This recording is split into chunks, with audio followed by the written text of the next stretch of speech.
Conversando sobre filosofia, política e artes, tecemos o cotidiano, transmitimos realidades.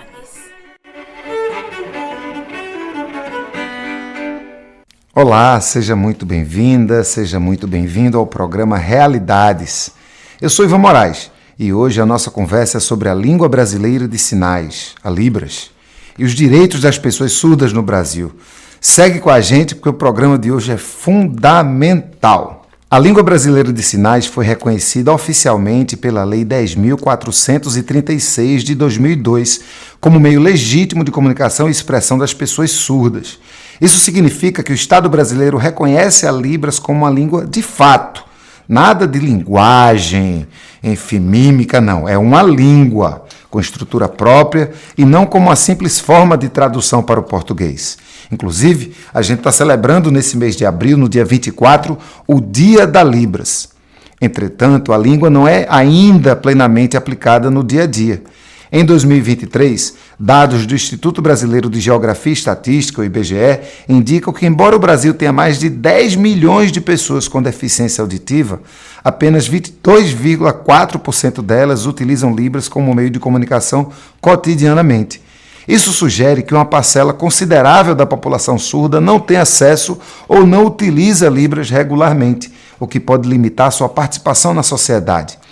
Para falar desse assunto hoje, a gente vai fazer um programa bem diferente. Eu não sei se você já ouviu na rádio uma pessoa surda sendo entrevistada. E hoje a gente vai convidar quem tem de verdade lugar de fala para falar sobre Libras. Eu tenho aqui ao meu lado Antônio Cardoso, uma grande referência, uma grande liderança no movimento das pessoas surdas em Pernambuco. Antônio é professor, foi coordenador do Núcleo de Acessibilidade da Universidade Federal por mais de 10 anos. Antônio é uma das pessoas aqui em Pernambuco que mais compreende a língua brasileira de sinais e que está mais por dentro de todas as movimentações para que esse idioma de verdade seja aplicado para todo mundo.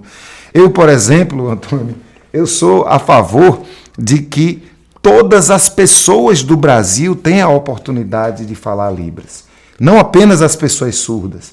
Primeiro, porque todo mundo tem o direito também de poder trocar, de poder aprender com pessoas surdas, mas até para pessoas ouvintes isso pode ser uma língua muito útil para quando você está longe de uma pessoa, quando você quer falar e não pode por conta de barulho ou qualquer outro motivo. Então, acho que é uma língua importante, uma língua útil, que deve sim ser ensinada para todas as pessoas surdas, mas que tem que ser uma língua universal no Brasil, até porque é uma língua oficial do nosso país. Eu preciso lembrar para você que está nos ouvindo que o programa Realidades também está nos melhores agregadores de podcast e na Rádio Universitária FM 99.9, que é por onde você deve estar ouvindo a gente agora.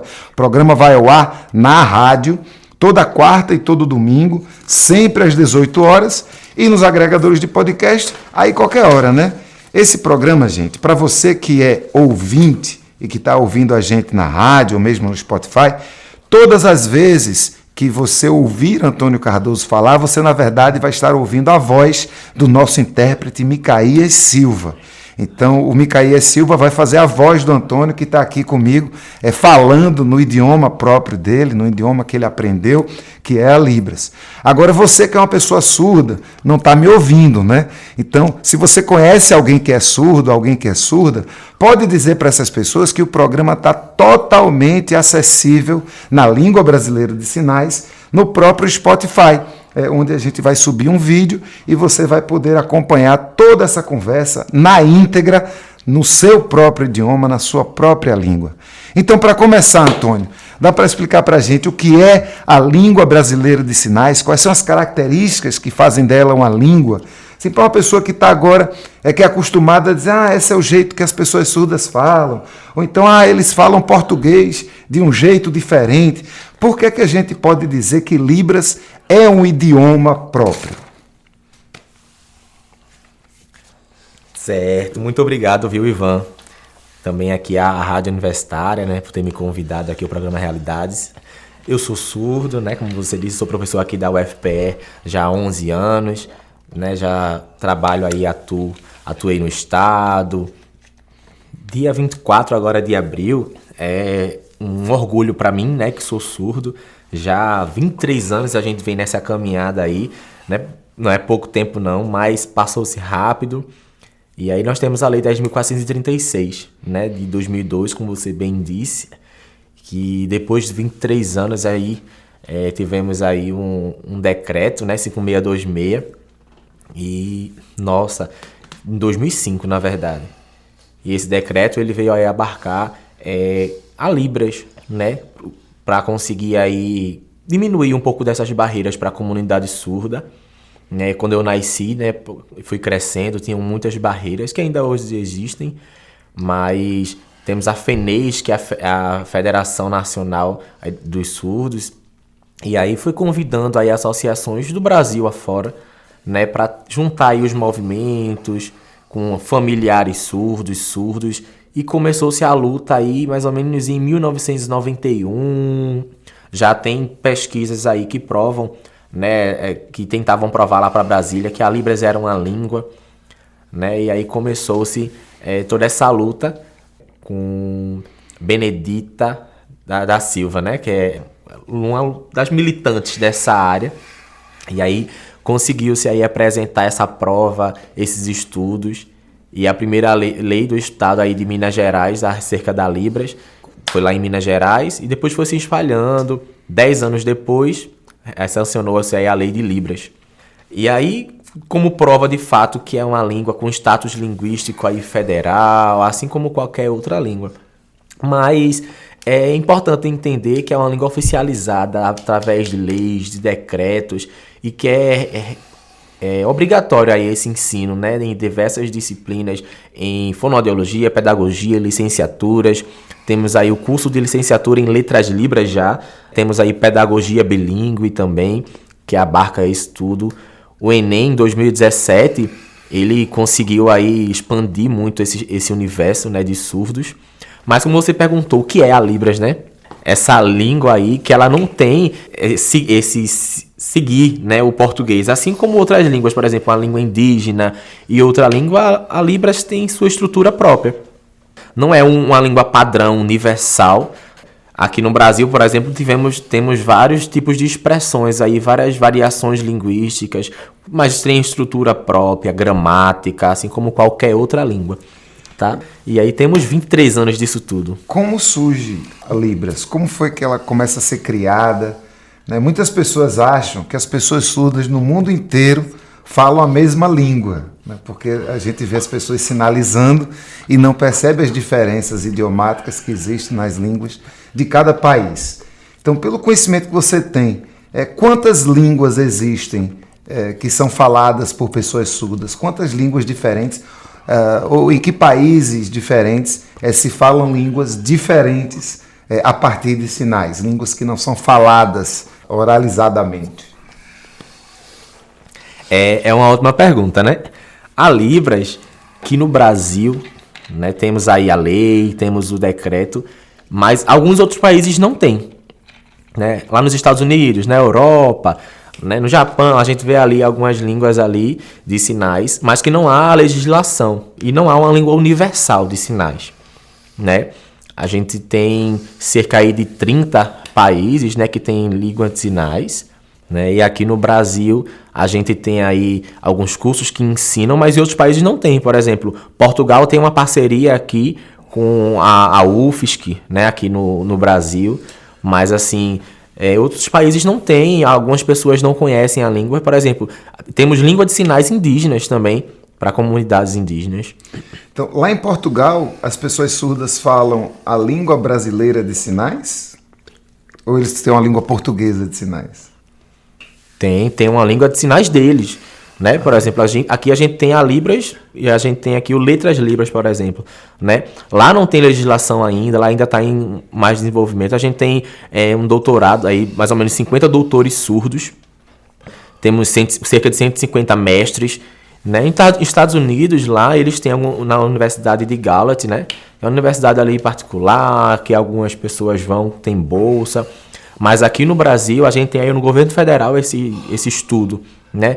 Temos mais de 300 concursados professores surdos aqui, ouvintes também, né, que ensinam Libras, mas assim, a gente vê surdos e ouvintes como intérpretes. Aqui em Pernambuco, temos professores, instrutores surdos, né, e está se crescendo muito essa área. Lá nos Estados Unidos é a American Sign Language, né? Tem uma língua específica, como se fosse, não é como se fosse o inglês deles, porque, enfim, é uma língua de sinais. Mas é uma língua americana de sinais. É fácil, as pessoas surdas que falam Libras, elas conseguem se comunicar de boa com as pessoas que falam a American Sign Language? Ou tem que aprender tudo de novo? São línguas diversas, né? De diversos países. É preciso, de fato, você ir para um curso de língua americana de sinais. Por exemplo, a gente tem a britânica também de sinais, a língua britânica, né? Assim, a comunidade lá tem, né, a Federação ali de Surdos Mundial, né, alguns congressos, algumas conferências, e aí tem, né, a língua de sinais internacionais, a SI, né, sinais internacionais. E aí tem lá uma pessoa que está traduzindo ali para os sinais internacionais, a gente consegue entender muitas coisas, tá? Porque é diferente, né? Os ouvintes, eles estão falando ali o inglês, e ali, sei lá, um surdo vai se comunicar com línguas de sinais diferentes, talvez tenha esse impasse de comunicação. A língua de sinais a gente consegue ser visual, consegue entender melhor. Por exemplo, comer. Todo mundo vai entender que isso aqui é comer, né? Não é uma coisa padrão, claro, não é universal, mas assim, os sinais internacionais, ele é uma comunicação aí mais acessível, mais visual, sabe? Onde todo mundo consegue entender, mas não é universal. Certo? Não é assim como o Braille, por exemplo. O Braille ele é universal porque é um código, né? Não é uma língua. Perfeito.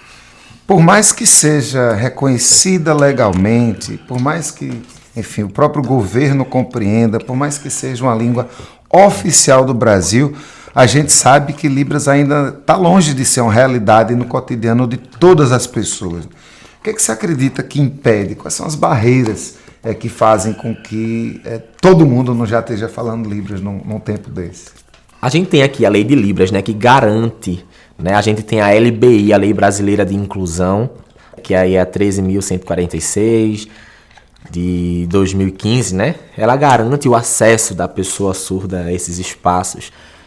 Nós temos aí também universidades que têm disciplinas obrigatórias, né? Temos aí as licenciaturas, né? E aí temos isso aí. Mas, às vezes, a família, né, de pessoas surdas leva ele para a escola ali, tem intérprete, mas, assim, eles não entendem que a primeira importância é a família se comunicar com ele. Né? Por exemplo, a família de ouvintes vai se comunicando ali, ensinando ao filho em casa, a escola vai ensinando ali, né? E tem esse trabalho em equipe, mas para surdos isso meio que não acontece. Né? A escola ela fica com toda a responsabilidade, às vezes o intérprete falta, às vezes não tem. E aí a família também às vezes não tem comunicação. Mas por que você acha que mesmo as pessoas surdas, enfim, o número do IBGE, eu acho ele bastante preocupante, é que no ano retrasado, mesmo as pessoas surdas, tipo 1/4 das pessoas apenas, são fluentes na língua brasileira de sinais. Não, por que essas pessoas que já são surdas, elas não estão tendo acesso a esse aprendizado tão importante? Aqui no Brasil, né, temos aí esse público surdo que tem uma cultura, uma identidade aí de fato de luta com a Libras, e temos algumas pessoas que se reconhecem como deficientes auditivas, né, que perderam a audição ou que por algum motivo aí tem uma influência médica de querer fazer um implante coclear. E às vezes eles crescem ali, né, nessa ideia de não pertencimento ali da identidade surda, dessa cultura surda, de não ir para essas associações. Então, por exemplo, a gente tem um campeonato aí mundial, por exemplo, de esportes, né, de surdos. E aí tem as pessoas que sabem Libras, né, os surdos ali que sabem Libras, e os surdos que não sabem, que oralizam, por exemplo, que seguem ali o português, né? Mas a gente sabe que os surdos eles têm ali o português como segunda língua e a Libras como primeira. E quando tem essas pessoas deficientes auditivas que não têm essa identidade, não, elas de fato seguem aí o português, né? Tem um implante coclear e é um direito deles, tá? Não saber Libras, não querer Libras e preferir ir oralmente para o português, tá? E a gente tem que respeitar a diferença de cada um, né? A individualidade. Beleza, Antônio, a gente vai dar uma pausa para o intervalo, a gente volta daqui a pouquinho. Seja você que está ouvindo a gente na Rádio Universitária FM 99.9 ou no seu agregador de podcast, segura rapidinho aqui que a gente vai dar um respiro, tomar uma água. O intérprete vai ter o direito dele dos seus 5 minutos de descanso, que o intérprete não pode ficar aí interpretando sem limite. E já a gente volta para falar um pouco do dia a dia da pessoa surda no Recife, em Pernambuco, no Brasil, das dificuldades de viver no mundo que não fala a sua língua. Nós estamos juntos, já a gente volta.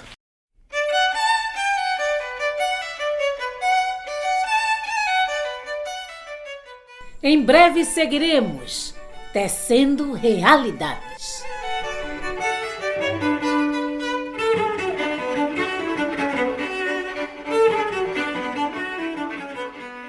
Estamos de volta com o programa Realidades. Não sei se você está ouvindo a gente na Rádio Universitária 99.9. A gente está aqui toda quarta-feira e todo domingo, sempre às 18 horas, ou no agregador de podcast de sua preferência. Hoje a gente tem um programa muito especial em homenagem à língua brasileira de sinais. Estamos entrevistando o professor Antônio Cardoso. Uma das primeiras vezes, eu não tenho conhecimento de outra vez que a rádio entrevistou uma pessoa surda. A gente está contando aqui com o apoio do intérprete Micaías Silva, então toda vez que você ouvir a voz de Micaías, compreenda que você está ouvindo o companheiro Antônio Cardoso. Hoje a gente está aqui diretamente dos estúdios de música do Centro de Artes e Comunicação da Universidade Federal de Pernambuco e vamos embora. Então, Antônio, dessa vez, agora eu queria saber de você um pouco das dificuldades diárias, né, de quem fala uma língua diferente, né, num país em que essa língua, inclusive, é oficial, mas que a maior parte das pessoas não falam, não aprenderam, não tiveram oportunidade de falar essa língua que é a tua primeira língua. Então, qual é a dificuldade cotidiana que uma pessoa como você e outras tantas pessoas surdas passam aqui na cidade do Recife, no estado de Pernambuco e no Brasil, para poder viver sua vida de forma plena? É realmente uma dificuldade, né? Esse acesso, essas barreiras, desde que eu nasci, né? Elas existem. E aí, com 12 anos, eu ainda não estudava, por exemplo. Eu me mudei para cá, para a capital, para conseguir perceber esse movimento. E assim como eu, outros surdos têm essa mesma experiência. Por conta também da família. Mas eu acredito que hoje a gente vem conseguindo melhor através da lei, né, dos decretos, que tem garantido um pouco desse acesso. E aí, com isso, veio a educação bilíngue também, através da lei aí 14.191, né?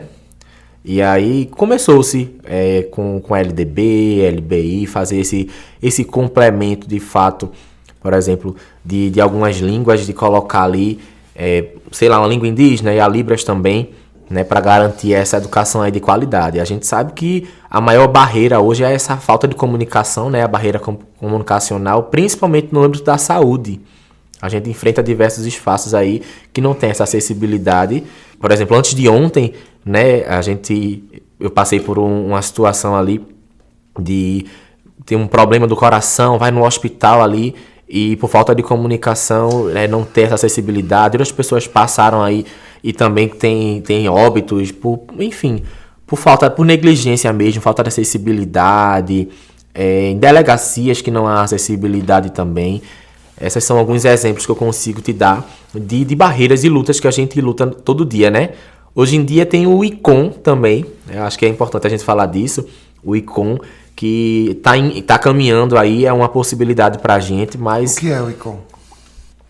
ICOM é uma plataforma que consegue acessibilizar aí, tem parceria aí com algumas instituições. Então, por exemplo, eu vou no médico e aí eu ligo pro ICOM, que é uma plataforma, e lá dentro dessa plataforma tem um intérprete, eu espero um tempo. Às vezes o médico não quer aceitar a espera do intérprete aceitar a chamada para fazer essa mediação ali com o médico, assim como o Micaías está aqui hoje, né? Aí os intérpretes, eles estão lá na plataforma. Aqui em Pernambuco a gente ainda está um pouco fraco nisso. Outros locais a gente estão mais desenvolvidos. Mas assim, temos outros problemas aí, com internet que cai, a área que tá ruim, sabe? O médico que não espera, mas ainda não é nada atrelado à legislação, né? A gente tem o Handy Talk também, aquele Hugo, né? A gente tem o WhatsApp também que dá para transcrever. Hoje a gente já consegue ir se virando com outras possibilidades que auxiliam muito a gente. O ICOM é um aplicativo da internet. Você baixa... Não, é uma plataforma, né? Um site mesmo. Isso é e aí você consegue acessar ali aquele site. Isso, gratuito. Todo mundo consegue acessar, tem essa parceria aí. Depois a gente pode ver, posso te apresentar o ICOM. Então a tecnologia vem ajudando muito, né? A gente tem aí a loja, né, da TIM, por exemplo, que tem lá acessibilidade já, né? Por exemplo, a Magalu, né, ela tem já ali o intérpretezinho no site delas. A Caixa também tem intérprete nos seus sites. Mas assim, a área da saúde é a mais afetada pra gente. A gente vê muita reclamação, né, de pessoas que vão ao médico e o médico ou a médica não sabe Libras e não consegue entender o problema daquele paciente, né?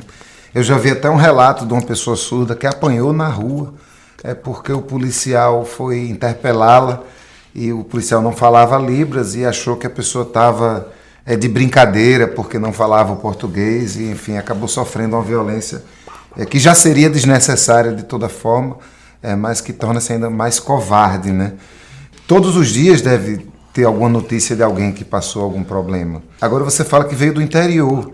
Eu pergunto de onde é que você veio e se você percebe que talvez em cidades mais distantes da capital o problema é maior ou é tudo igual, a dificuldade é igual em todos os lugares?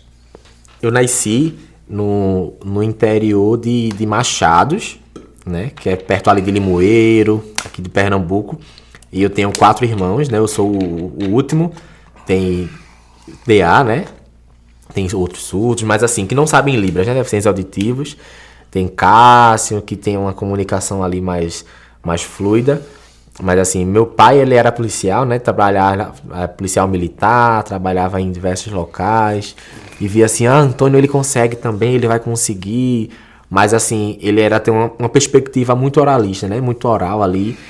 E aí me mudou pra cá, a gente se mudou, né? Pra conseguir mais se movimentar aqui. E aí, a partir disso, eu fui lutando, fui conseguindo aí ser líder desse movimento e conseguindo desenvolver. Lá em Petrolina, né? A gente vê que tem uma cidade ali também bem desenvolvida nessa parte. Em Garanhuns também.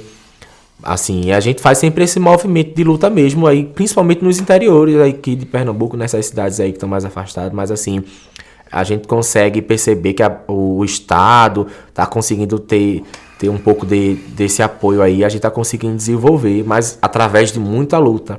Mas ainda assim, essas cidades aqui são mais afastadas da capital, sofrem muito mais, Ivan, assim como você disse, tem aí esse menosprezo aí do governo, de tudo mais, né? Antônio, Libras... Enfim, vou repetir o que a gente já falou. É uma língua própria, é uma língua oficial do Brasil, né? Existe um decreto que promove isso, existe a Lei Brasileira de Inclusão, e a Lei Brasileira de Inclusão ela é uma referência a todas as pessoas com quem converso, sejam pessoas surdas, sejam pessoas cegas, sejam pessoas com deficiência motora. Todas as pessoas com quem converso traz a Lei Brasileira de Inclusão como uma lei boa. E na conversa com você, a gente nota que você cita várias legislações. Então parece que no papel, os direitos das pessoas surdas avançaram muito no Brasil. Mas mesmo sendo oficial, mesmo sendo decretado, mesmo sendo reconhecido, as pessoas ainda têm dificuldade de ter acesso mesmo, de verdade, real. Existem alguns lugares em que você percebe que isso está avançando. Ah, Ivan, na saúde melhorou, ou na educação melhorou, e aí lugares no sentido do campo. Mas também, existe alguma cidade que você diga, não, vai lá ver como é que estão fazendo. Naquela cidade, todo mundo fala Libras, naquela cidade existe um exemplo bom de escolas bilíngues. Então fala pra gente as coisas boas, onde é que tem coisa boa acontecendo? Você falou da tecnologia. A tecnologia tem ajudado muito as pessoas, eu compreendo, mas a tecnologia ainda a pessoa tem que ter um telefone, o telefone custa dinheiro, a pessoa tem que ter internet, a internet nem sempre funciona. E onde é que a política pública está dando certo? Eita, essa pergunta aí é difícil de responder, é uma pergunta impactante. Fui lá no Japão, né, um tempo atrás, e lá o empoderamento é super diferente. Lá está bem avançado essa parte, e apesar de não ter legislações que cubram isso, né, a gente vê ali que tem um respeito, tem uma conscientização maior, políticas de conscientização. Aqui a gente tem, né, algumas legislações, mas que não acontecem na prática e causam aí diversas barreiras, né, e essa é uma de nossas lutas aí da passeata, né, que inclusive teremos aí a passeata dia 26, né, aí de surdos, para que despertemos olhares mesmo da população, do governo, para esses âmbitos aí, como você disse, da saúde. A Prefeitura do Recife consiga entender aí também, consiga apoiar essas outras cidades, o governo do estado, né, vai lá na Alep, todo mundo consegue ali discutir, e a gente luta por isso mesmo, por essas discussões, por não desistir, por impactar. A gente luta por muita coisa, né, por esse empoderamento e respeito mesmo. Por exemplo, as pessoas cegas, né, devem estar lá, devem ocupar esses lugares, com braille, enfim, com suas lutas. E nós surdos com a língua de sinais, a gente tem a Convenção Internacional de Pessoas com Deficiência. Temos aí a federação também, que precisa aí, luta também por essa acessibilidade. Temos legislação aí, temos esses decretos, como já foi dito, para conseguir empoderar mesmo, para conseguir de fato trazer força. Você citou a caminhada das pessoas surdas, que acontece em setembro, salvo engano. É isso mesmo? Isso. Essa caminhada ela acontece há quanto tempo? Já há 20 anos. Há 20 anos, no Brasil inteiro. Começou em 2002, teve a pandemia e fechamos, mas depois continuamos aí a parceria. Ficamos 4 anos sem passeata, né? Tava todo mundo já acostumado com esse evento anualmente, né? E aí, Ivan, né? Você foi lá, vamos fazer essa caminhada. E aí conseguimos voltar no UniFG, né? Lá na universidade, conseguimos nos reunir ali para decidir falar disso aí. E o governo, né, já está pronto a SEAD, já está pronto isso, mas ainda falta muita coisa, minha gente. A gente ainda tem muita coisa para lutar e essa caminhada ela precisa acontecer, né? Temos crianças, né, temos escolas de crianças surdas falando, você não deixa a criança participar não, é só professores. Aí não, a gente quer que as crianças também participem. Aí hoje a gente tem muitas crianças participando. Temos pessoas aí, surdas indígenas, negros, pessoas do LGBTQIAPN+. Enfim, temos toda uma diversidade hoje na caminhada. Acho que você percebeu, né? Como você disse, temos muitas lutas. A tecnologia hoje ajuda, mas ainda assim temos algumas barreiras. E é muito importante essa caminhada mesmo que a gente faz para causar muito impacto. Total, tem um depoimento bacana sobre a caminhada das pessoas surdas. Enfim, eu tinha ido já há bastante tempo, né, e nos últimos anos passei a frequentar todos os anos, e é um momento muito bonito, né? São centenas de pessoas que chegam de todo canto de Pernambuco, tem caravanas que vêm aqui da região metropolitana, muitas crianças, e é curioso porque é um protesto, né? Um protesto que reúne centenas de pessoas na Conde da Boa Vista, mas um protesto silencioso, né? Do ponto de vista de quem escuta. Então, se tem os apitos, faz o barulho com os apitos, mas é muito bonito você ver todo mundo ali falando com as mãos, demandando seus direitos. Agora eu queria que você desse um depoimento do seu lado, né? Do meu lado eu acho uma caminhada linda. Eu sou um grande entusiasta, né, de pessoas reunidas em espaços públicos e visíveis lutando por seus direitos. Mas conta pra gente, a partir do momento, você fala que a caminhada das pessoas surdas começa há 20 e poucos anos. Então, hoje, tanto tempo depois, o que é que essa caminhada já conquistou no Recife, em Pernambuco?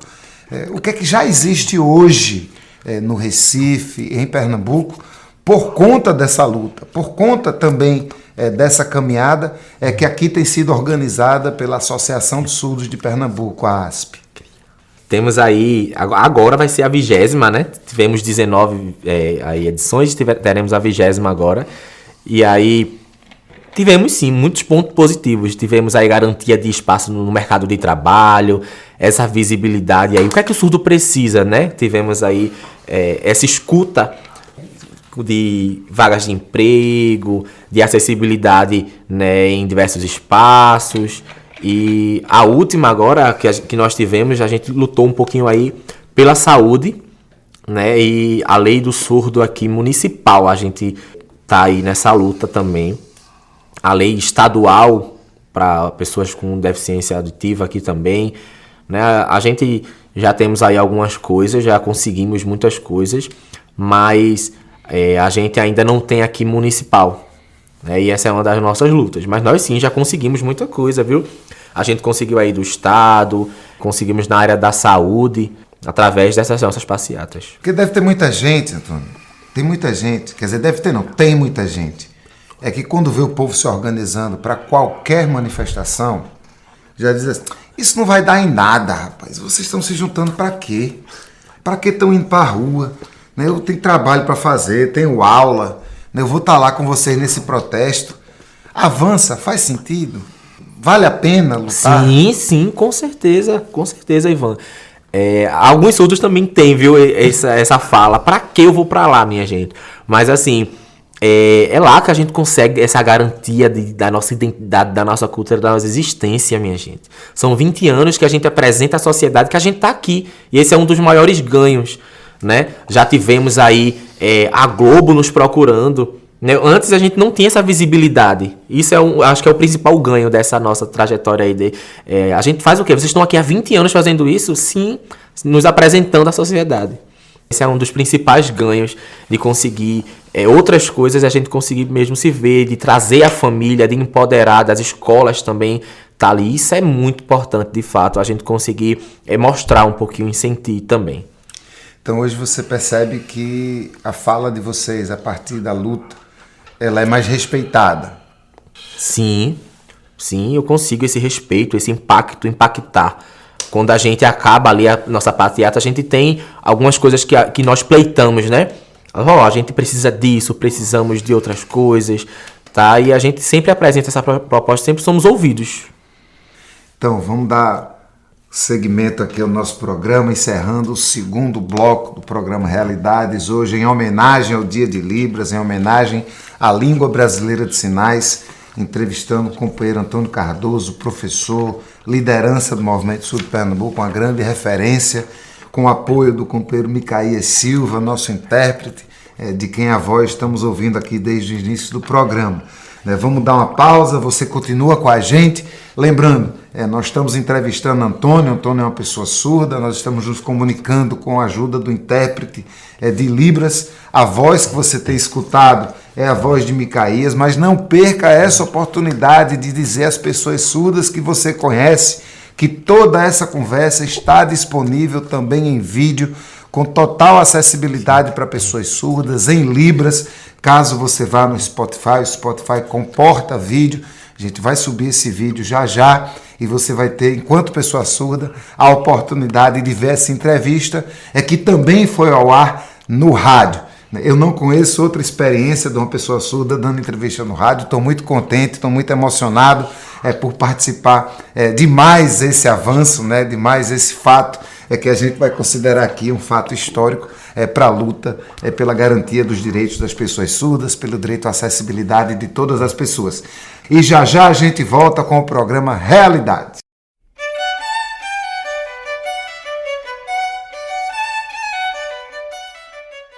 Em breve seguiremos tecendo realidades.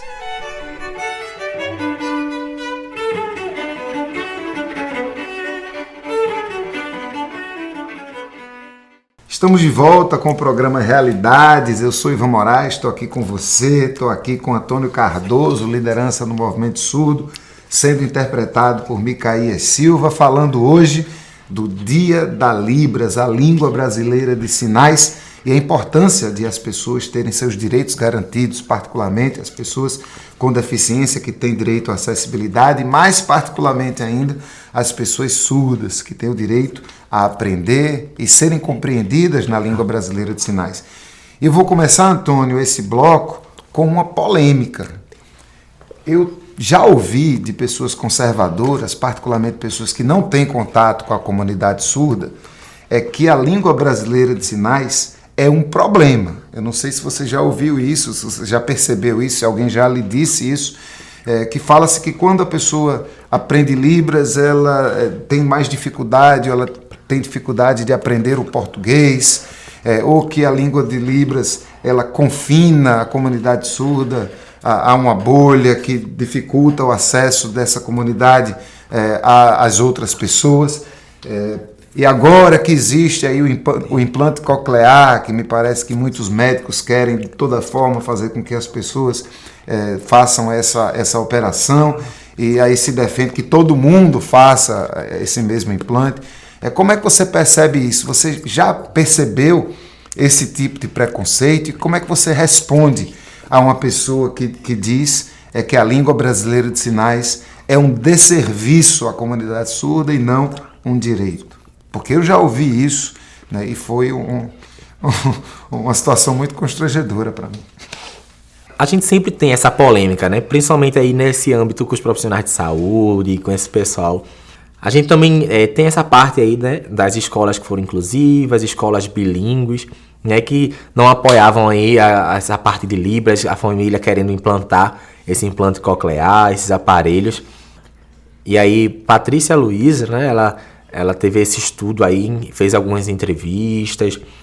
Assim, não tem, de fato, essa parte, essa base teórica, né? A gente tem surdos aí que sabem Libras, que conseguem ser fluentes em Libras e usar o aparelho coclear. Uma coisa não inibe a outra, sabe? Esse desenvolvimento não se dá só pela Libras ou só pelo implante. A gente tem aqui, graças a Deus, a gente ainda não tem essa parte aí muito bem, infelizmente, na verdade, né, muito bem desenvolvida, mas a gente percebe que, sei lá, um surdo que tem um implante, todo médico ele aconselha, né, a implantar.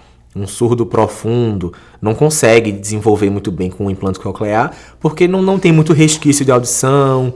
Enfim, é um caso para cada um, são individualidades. Mas assim, tem gente que tem aí o implante coclear, mas consegue se perguntar assim, você queria de fato hoje pensar em implantar? Não queria, sabe? É um assunto bem polêmico, é bem individual de cada surdo, mas assim, é importante que a família ela consiga entender sobre isso, sobre a Libras e sobre o implante coclear. A gente tem, por exemplo, a professora Adriana de Donato aqui, é uma professora da UFPE, é uma professora fonoaudióloga, né? E que estuda sobre isso, que trabalha, discute esses temas. E ela também trabalha ali com a língua de sinais. E ela divulga muito o trabalho dela nessa parte aí de conversa com a família sobre a importância de se entender, de se aprender a língua brasileira de sinais. Né? Isso é muito importante, essas discussões, para conseguir de fato, por exemplo, lá na Argentina, todo mundo que é surdo nasce implantado.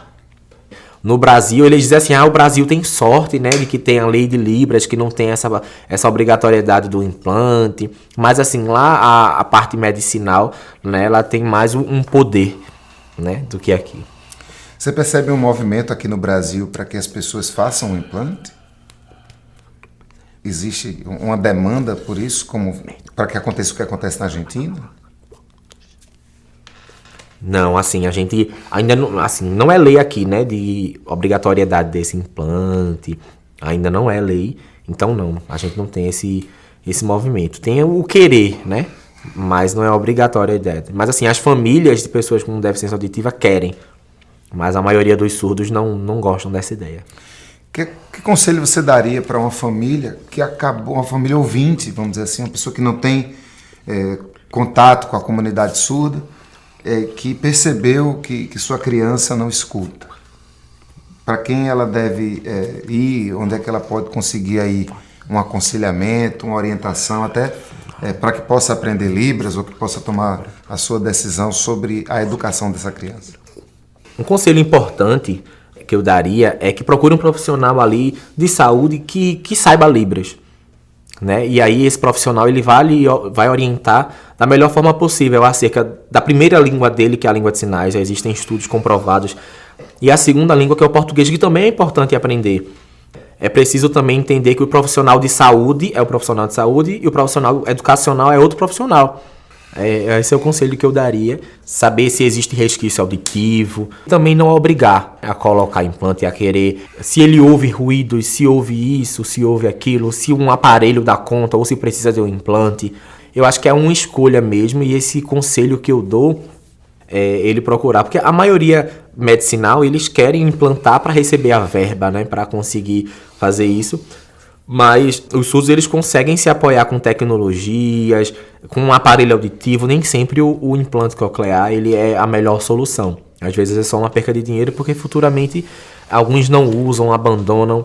Então esse é o conselho que eu dou. Às vezes a família está muito assustada com esse diagnóstico, mas assim, chegue junto do movimento surdo. Temos aí essa passeata agora. Temos uma associação que eu espero aí que consiga aí ser parceira da saúde também futuramente, né?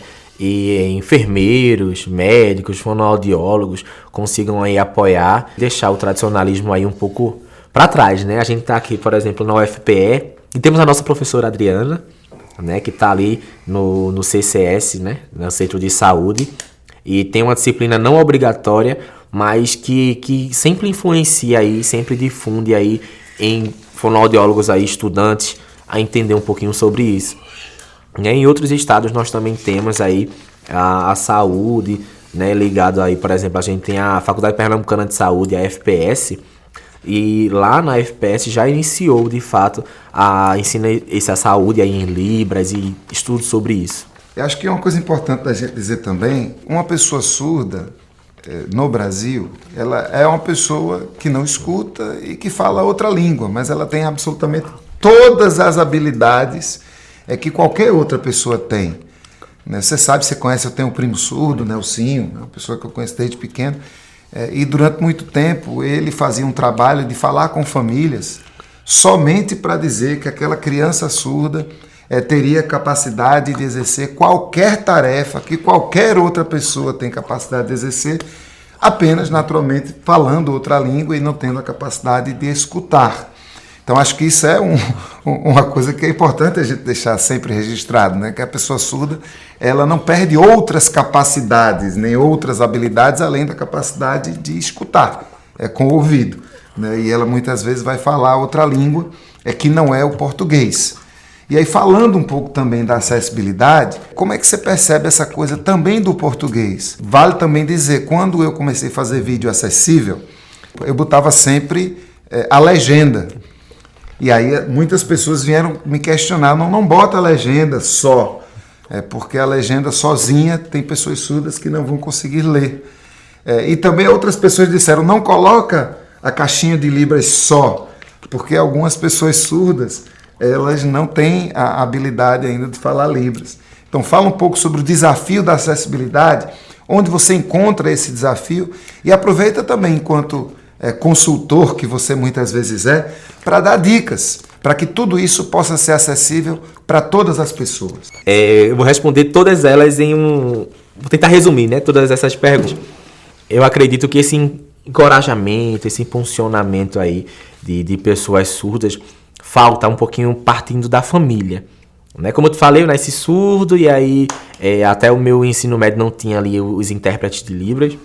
Depois, né, de muita luta, depois da legislação aqui estadual, né, depois de vir aqui para Recife, isso foi começando a se desenvolver, né, com muita luta inclusiva. E a inclusão, ela não é ruim, minha gente, mas assim, é preciso que a gestão, a coordenação consiga todo mundo ali entender acerca da acessibilidade. O intérprete não está junto do surdo 24 horas, né? O intérprete precisa sair, precisa fazer alguma coisa. Como é que vai fazer se acontecer, sei lá, uma briga na escola e o intérprete não tiver? Como resolve? Um intérprete faltar na sala de aula, como é que vai dar conta? Né? A gente tem diversos espaços aí para a gente conseguir trazer essa orientação, esse aconselhamento mesmo.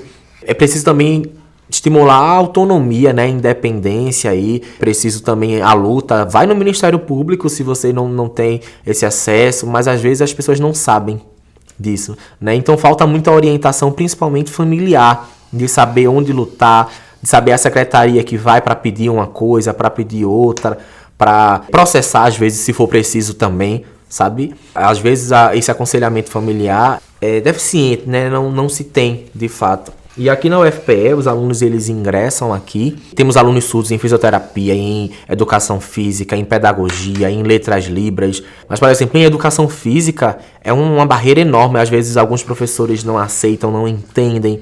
E temos o trabalho do NACE, né, que é o Núcleo de Acessibilidade daqui, consegue ir lá conversar com a coordenação, com os professores, e aí os professores começam a se entender que para o cego eles precisam do braille, para o aluno com autismo, né, eles precisam de outras adaptações, para o surdo ele precisa respeitar outras coisas, que precisa de metodologia visual, que precisa que a UFPE, ela começou de fato esse trabalho de se desafiar e se mudar. E que orientações você dá para o pessoal que quer fazer acessibilidade, que quer produzir vídeos, produzir conteúdo, fazer shows, fazer peças de teatro, fazer cinema, e quer e deseja e compreende a importância de ser compreendido pelas pessoas surdas?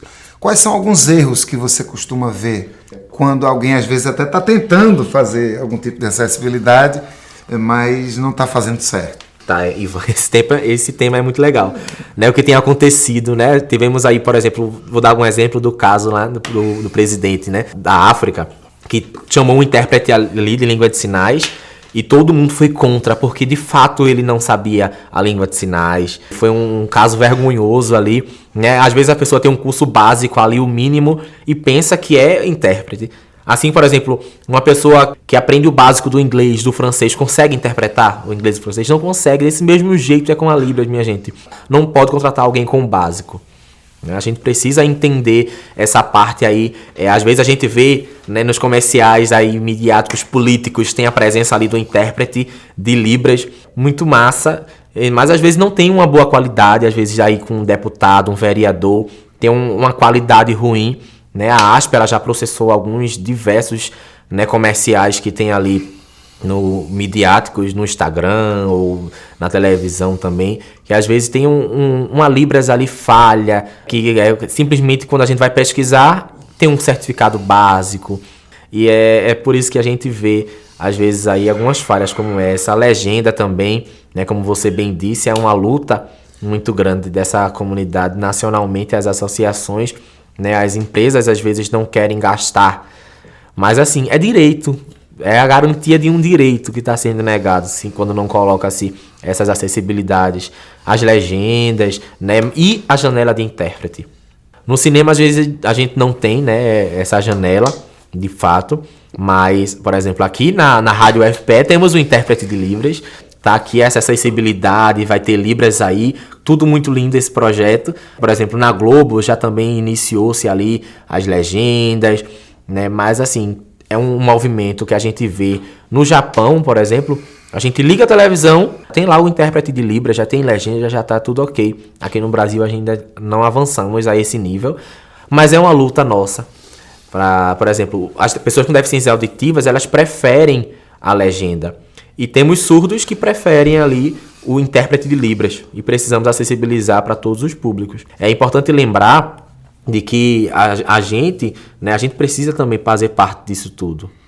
Agora, chegando à reta final do meu programa, eu vou fazer aqui uma trela, eu vou fazer uma pergunta para Micaías. Hoje a gente está falando do Dia da Libras, né? Não é somente o Dia da Pessoa Surda. Eu queria saber de tu, Micaías. Então você que está escutando agora é Micaías, falando com a voz de Micaías, mas com o juízo de Micaías. Micaías, como é que você tem percebido a caminhada das pessoas intérpretes também? Me conta aí, há quanto tempo tu é intérprete e tu tem visto alguma mudança aí no teu mercado de trabalho, no acesso a direitos, a partir do teu ponto de vista? Participando aqui agora da conversa com o Micaías, percebo sim que houve muitas mudanças, principalmente da pandemia para cá. Tivemos aí a ascensão, né? Já existia a janela de Libras, mas na pandemia, nas lives, né, musicais, políticas, tivemos aí uma mais aceite, mais pedidos de intérprete de Libras na janela. E aí isso foi trazendo mais oportunidades de trabalho, foram aumentando, de fato. Eu acho que depois da pandemia aumentaram bastante, mas é importante sim, esse trabalho, essa conscientização de empresas, de instituições, de pessoas aí públicas ou políticas, enfim, de trazer essa importância do intérprete de Libras. Tu passa algum perrengue, tem alguma coisa assim, algum constrangimento que você ainda enfrenta na tua profissão? Tem alguns constrangimentos ainda, principalmente quando a gente vai em alguns eventos e as pessoas não aceitam, não sabem que precisa do revezamento, não querem gastar com acessibilidade, então querem que a gente vá trabalhar só com a ajuda de custo, ou enfim, a gente tem algumas barreiras ainda, a gente chega nos eventos, as pessoas não querem disponibilizar retorno, enfim, temos alguns problemas, sim, como toda outra profissão tem problemas, é uma profissão nova, né, a Libras aí tem ainda, tá em 24 anos, né, a lei, e a gente vai percebendo muita coisa, mas sim, tem muitas barreiras. Para ser intérprete, você basta saber Libras ou existe um curso específico para intérprete? Temos o curso de intérprete de Libras aí, técnico, temos o bacharel. Você tem que fazer um curso de Libras. Como é que tem que fazer? Desde o começo. Vê, você quer aprender Libras... Eu quero ser intérprete, eu não sei nada. A minha opinião, Antônio, ele pode depois, né, explicar melhor, mas minha orientação é que você entre aí num curso básico, intermediário, avançado, depois faça um curso de tradução e interpretação aí técnico, aí depois a gente tem o bacharel em Libras, né, que é um estudo mais à frente, temos mestrado, doutorado, tudo isso na área de tradução e interpretação em Libras. E então, a partir de que lugar você já consegue dizer que é intérprete?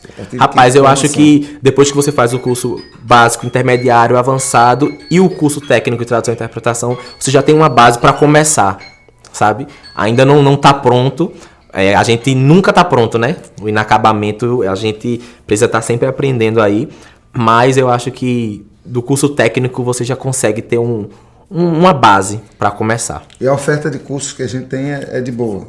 Temos Recife, cursos inclusive gratuitos aqui em Recife, de tradução e interpretação. A gente tem o Soares, né? O Soares Dutra. E temos o CAIS também, que é o Centro de Apoio ao Surdo, que disponibiliza cursos de tradução e interpretação em Libras gratuitos. Temos outras instituições e empresas privadas também, mas temos aqui em Recife esse ensino gratuito, né? E de boa qualidade. Valeu, Micaías. Agora, finalmente, a última pergunta para Antônio Cardoso. No mundo ideal, todo mundo tem os direitos garantidos. Onde é que entra Libras? Entra Libras em todo mundo conseguir se comunicar, né? Se expressar.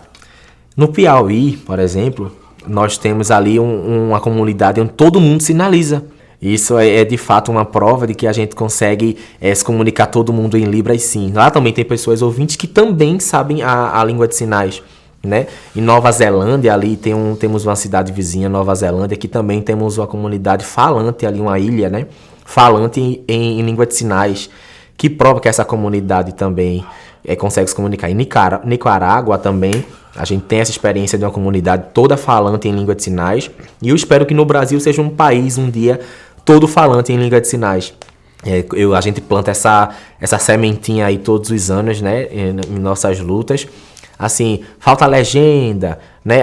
Quer um óculos aí que consiga transformar tudo em legenda, tudo que está sendo falado. Tem algumas tecnologias surgindo, mas assim, são escolhas individuais, né? Por exemplo, em shows, né, a gente tem a presença do intérprete de Libras, mas assim, o intérprete de Libras de curso básico dá para ir para um show? Não dá. Né? A gente tem diversas áreas aí, jurídicas, culturais, educacionais, que precisam de ter performances, experiências diferentes. É preciso focar esse estudo. Eu acho que esse é um dos nossos sonhos aí, né, de um dia ter essas possibilidades. Então, o importante de ter um surdo presente ali para dar esse feedback, minha gente. É muito importante ter um consultor, enfim, em qualquer área, se for no teatro, se for educacional, se for, enfim, coloca um consultor ali para ver se está tudo dando certo. Valeu, Antônio. Salve a língua brasileira de sinais. Salve as pessoas que lutam por seus direitos. Vamos continuar nessa luta. Hoje a gente conversou sobre a língua brasileira de sinais. Estamos chegando ao fim do nosso programa. Quero agradecer muito a Micaías Silva. Micaías está no Instagram como @Micaías Silva, o nosso intérprete, que gratuitamente, de forma voluntária, esteve aqui com a gente hoje. A gente é Realidades UFPE no Instagram. Antônio Cardoso é Antônio Carlos Cardoso 77, @Antônio Carlos Cardoso 77. Lembrando que você pode ouvir nosso programa toda quarta-feira e domingo, às 18 horas na 99.9 FM. Para quem está em outras cidades, é só acessar o site radio.ntvru.fpe.br. E além disso, a gente também está nos melhores agregadores de podcast com o nome Realidades 99.9. Eu sou Ivo Moraes, apresentei o programa de hoje, que teve a direção e produção da companheira Bárbara Bastos, Na técnica, o indiscoisável Zé Guilherme. Vamos embora. Realidades é o programa que mostra o que acontece de verdade, mesmo que você não saiba. Um abraço grande, tamo junto.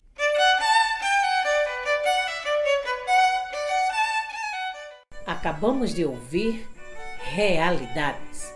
Oferecimento Proeste, UFPE.